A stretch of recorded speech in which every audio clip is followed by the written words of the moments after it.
сәлеметсіздер ме? Бұл бейнеде кітапханашының мектеп кітап қорына кітаптарды қалай қосатынын көрсетеміз.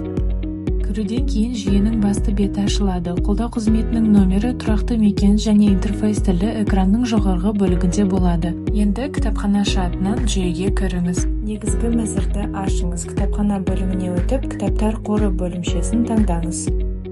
Базадан кітап қосу батырмасын басыңыз. Мемлекеттік стандарттағы кітаптарды қоса алғанда, жалпы кітаптар базасының тізімі ашылады.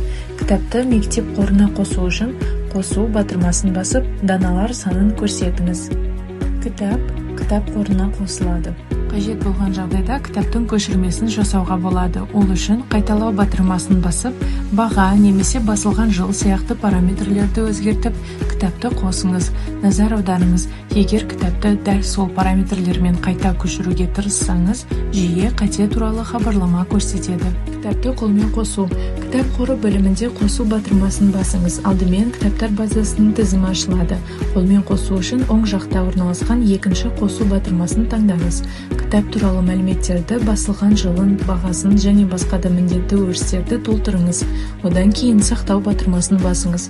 Кітап мектеп қорына қосылады. Осылайша сіз мектеп кітапхана қорын дайын базадан да қолмен де толықтыра аласыз және қажет болған жағдайда кітап параметрлерін өзгерте аласыз. Назарларыңызға рахмет.